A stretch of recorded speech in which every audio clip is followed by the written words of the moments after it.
Claudia Sheinbaum, aspirante a la presidencia de México por el partido gobernante Movimiento Regeneración Nacional, ofreció una asamblea informativa en la zona centro de Tijuana, hasta donde llegaron unas 500 personas, provenientes de municipios como Mexicali, Ensenada, Rosarito y Tecate, quienes portaban camisetas y pancartas en su apoyo.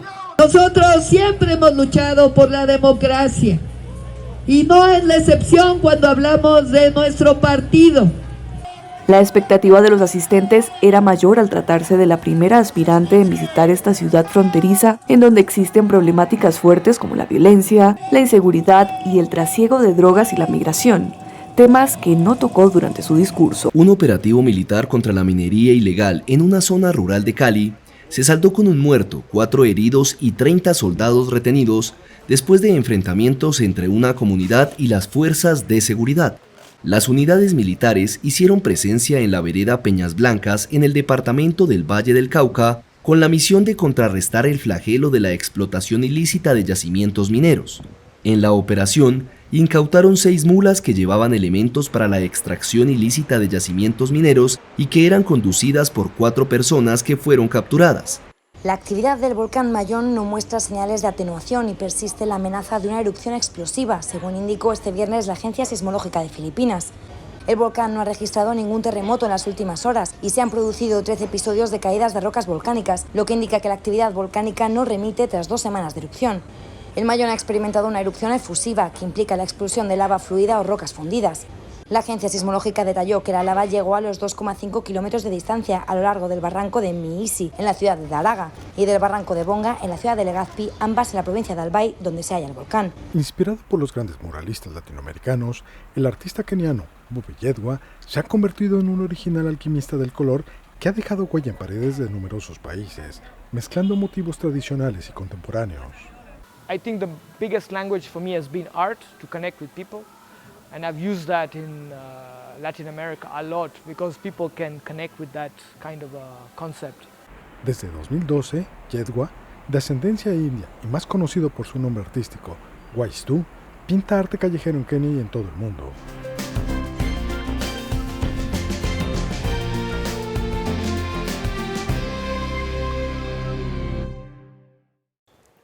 En edición de cuenta tenemos en esta ocasión al ministro Federico Alfaro Boyd.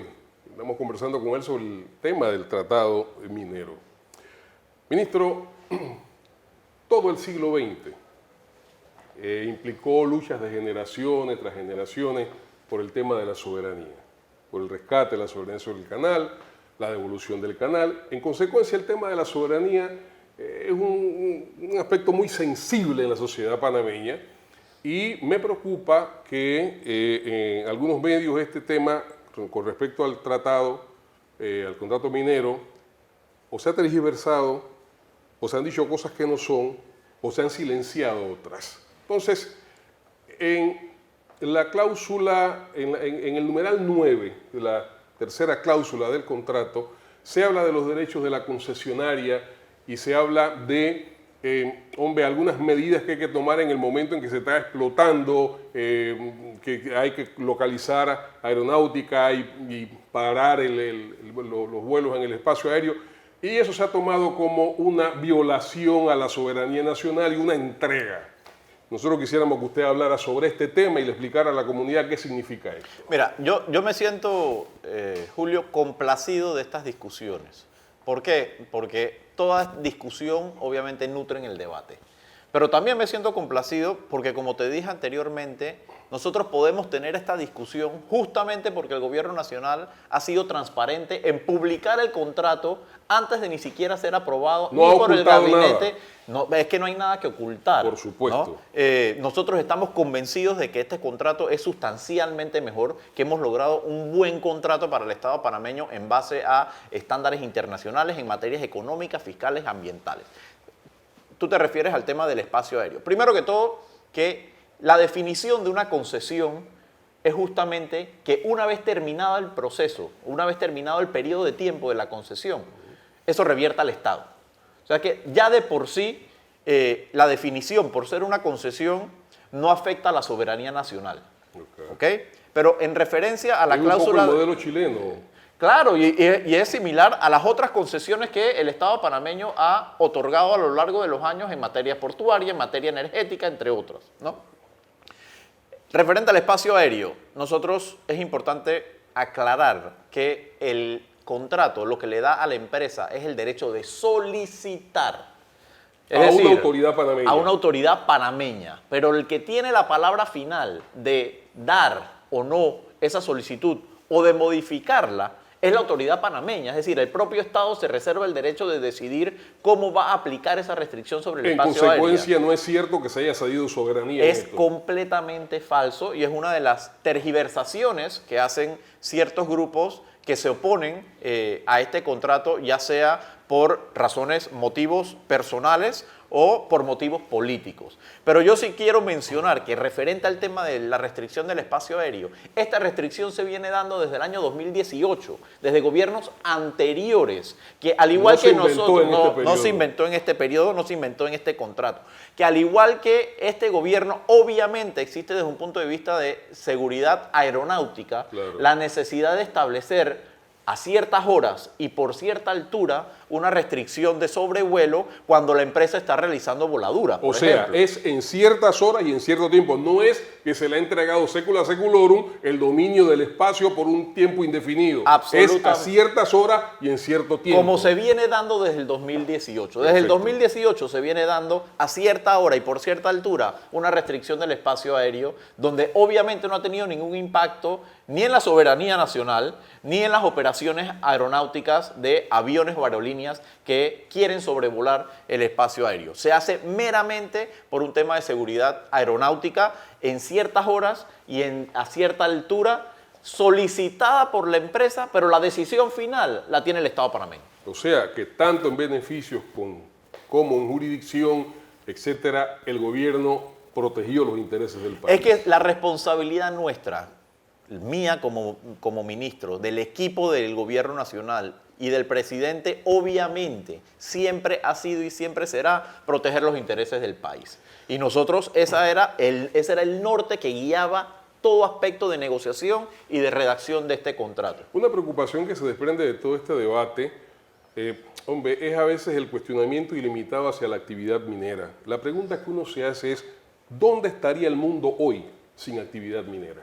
Bueno, esa es una buena pregunta, ¿no? Yo veo ciertas personas o ciertos grupos ambientalistas criticar el contrato minero, pero lo hacen desde la comodidad de su casa, utilizando un celular, un aire acondicionado, utilizando el internet, movilizándose en autos. Entonces, y todo eso viene de la actividad minera. Evidentemente, el mundo tiene que avanzar en base a recursos minerales. Yo creo que la discusión debe de ser separada en dos.